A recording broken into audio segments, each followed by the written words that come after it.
Assalamualaikum warahmatullahi wabarakatuh. Halo teman-teman semuanya, kembali lagi dengan saya Rini Aprilianda, NIM 18002178, Fakultas Ilmu Pendidikan jurusan Administrasi Pendidikan. Nah, pada kesempatan kali ini saya akan memperagakan salah satu keterampilan mengajar guru, yaitu keterampilan mengadakan variasi. Nah, gunanya keterampilan mengadakan variasi ini adalah untuk menumbuhkan semangat siswa serta agar kegiatan pembelajaran tidak berjalan secara monoton. Nah, apa saja sih komponen-komponen yang harus diperhatikan dalam mengadakan variasi? Yang pertama adalah variasi dalam gaya mengajar. Yang kedua adalah variasi dalam menggunakan alat peraga atau media pembelajaran. Yang ketiga adalah variasi dalam interaksi antara guru dan siswa. Nah, sudah penasaran kan bagaimana keterampilan mengadakan variasi itu? Yuk simak video berikut ini. Berhubungan dengan materi hari ini, Ibu mau bertanya terlebih dahulu. Kemarin kita sudah bahas tentang apa saja. Ayo, siapa yang ingat? Oh iya, silakan Putri. Iya, benar sekali. Kemarin kita sudah membahas tentang komunikasi. Jadi kemarin itu kita sudah membahas tentang komunikasi, yaitu tentang pengertian, masih konsepnya saja. Nah, sekarang kita akan membahas tentang jenis dari komunikasi itu sendiri. Nah, sebelum kita memasuki materi hari ini, Ibu akan menayangkan 2 video yang mana Ananda nantinya dapat melihat orang berkomunikasi. Nah, mari kita saksikan videonya. What can I get started for you today? Express yourself. What size? All right, 3 venti lattes. Would you care for a pastry? Nope. You don't let Mocha. 3 mocha lattes. Oof. Double chocolate chip muffin. Yum. express yourself. You want 3 Paul McCartney CDs? Awesome. You know, I love the Beatles. They are my life. So American. Whatever you do. Assassination. Abraham Lincoln. You, me, gun, shoot. 3 shots. I know, I'm a little slow today. Hello, sir. How's your day going? I don't know, but kind of long to be honest. My wife's just like been extremely annoying, like complaining a lot about all this different stuff. It's You don't have to. I'm just trying to be nice. kind of messed up. What can I get you? Can I just get a tequila on the rocks, please? Sir, it's a coffee shop, Yeah, but I don't know. and it's 2 p.m. Okay, listen, lady, I've had a really long day. Oh, okay? I know. I heard you before. So, tequila on the rocks, please. This isn't a bar, sir. Excuse me, let me ask you something. What's your job? I'm a barista. Yes, exactly.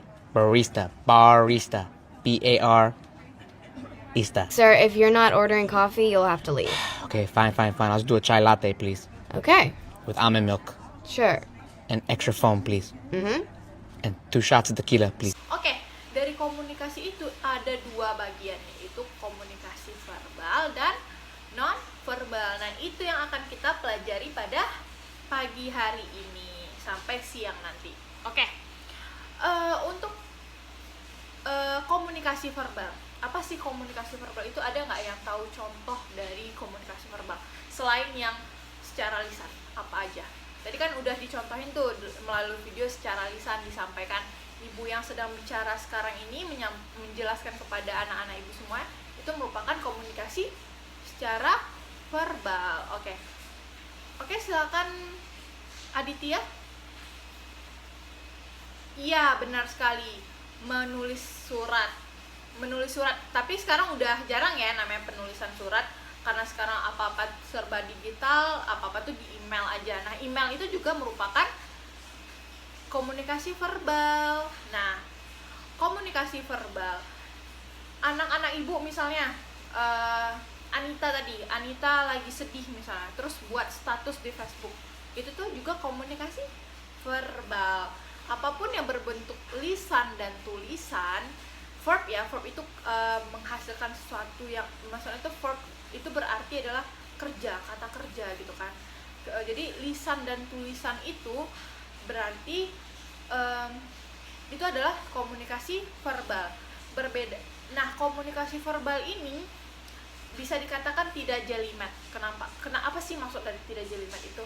Maksudnya itu tidak terlalu memiliki effort yang banyak untuk pelaksanaannya, karena dari komunikasi verbal ini, verbal ini tuh yang menjadi masalah itu hanya perbedaan perspektif atau perbedaan pendapat dari komunikator ataupun komunikan. Misal karena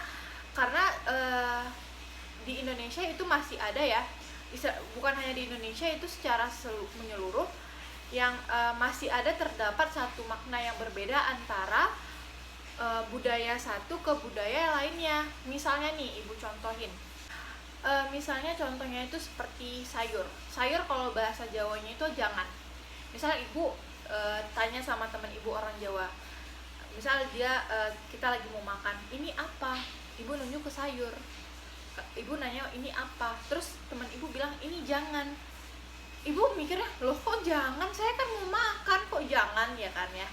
Itu jadi timbullah perbedaan persepsi tadi, dan hingga munculnya yang namanya tadi misunderstanding. Jadi kembali lagi, komunikasi efektif itu kan ketika apa yang disampaikan komunikator sampai dengan baik kepada komunikan, sedangkan tadi itu komunikannya tidak menangkap apa yang dimaksud dari komunikator, jadi itu tidak efektif. Jadi mungkin permasalahan dari komunikasi verbal itu hanya itu, hanya karena ada perbedaan pendapat atau perbedaan makna dari satu budaya ke budaya lainnya. Nah, baiklah, sebelumnya kita akan memasuki kepada komunikasi nonverbal. Nah, komunikasi nonverbal ini apa sih selain yang bahasa tubuh tadi, yang door tadi, apa? Ayo, siapa yang bisa jawab? Tunggu. Ayo, siapa yang bisa jawab? Oke. Siapa tadi? Ranti. Silakan Ranti menjawab.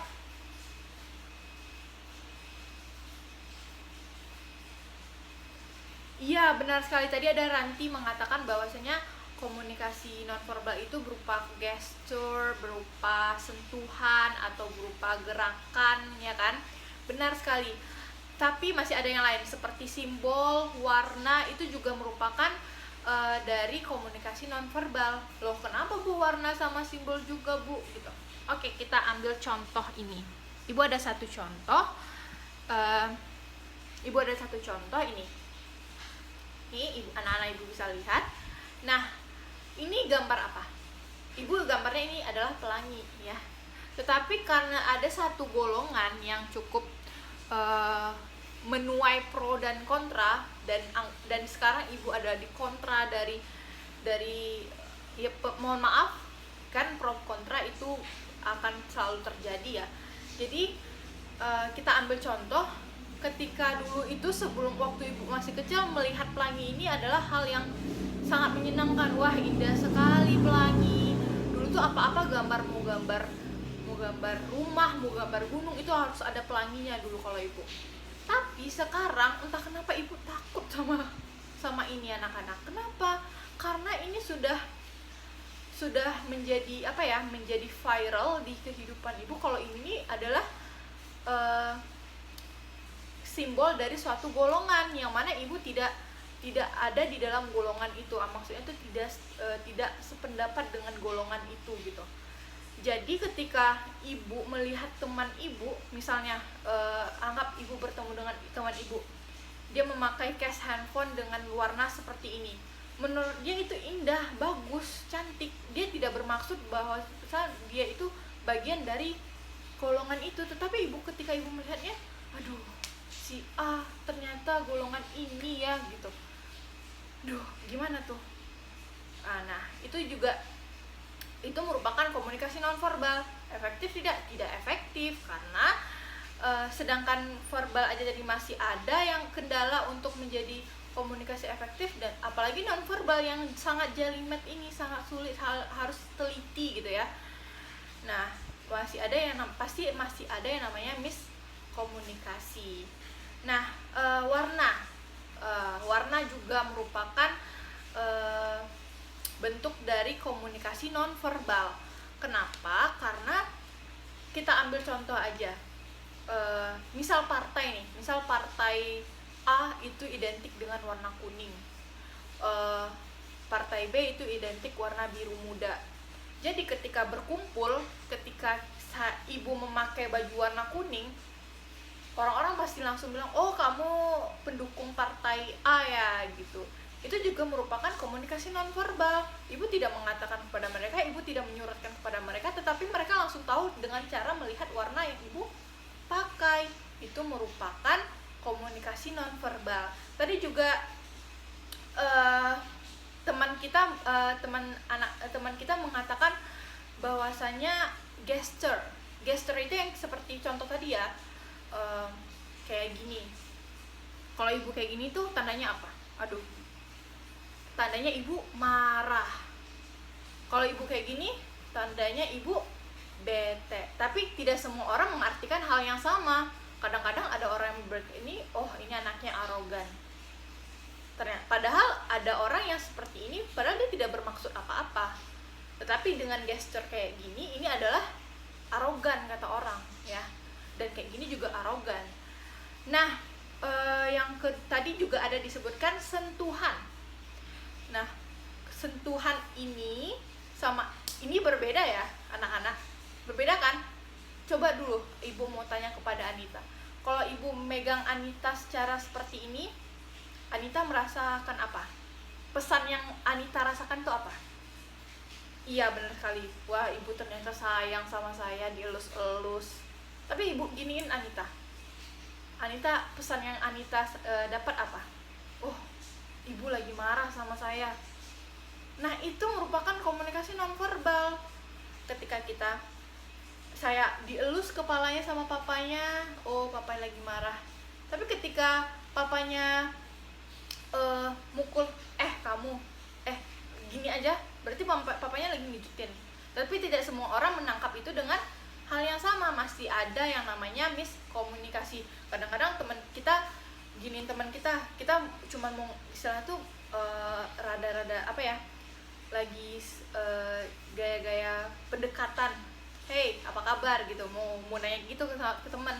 Tapi teman bilang, apa sih ganggu gitu, dibilang kita ganggu dia. Nah, itu juga merupakan contoh dari komunikasi non verbal. Jadi yang namanya sentuhan, gesture, warna, simbol, gerakan tangan. Nih, kalau ibu bilang gini, tandanya nggak boleh. Kalau ibu bilang gini, tandanya kemari. Nah, itu juga itulah yang maksud dari komunikasi non verbal. Udah paham ya anak-anak ibu semuanya? Insya Allah paham, alhamdulillah.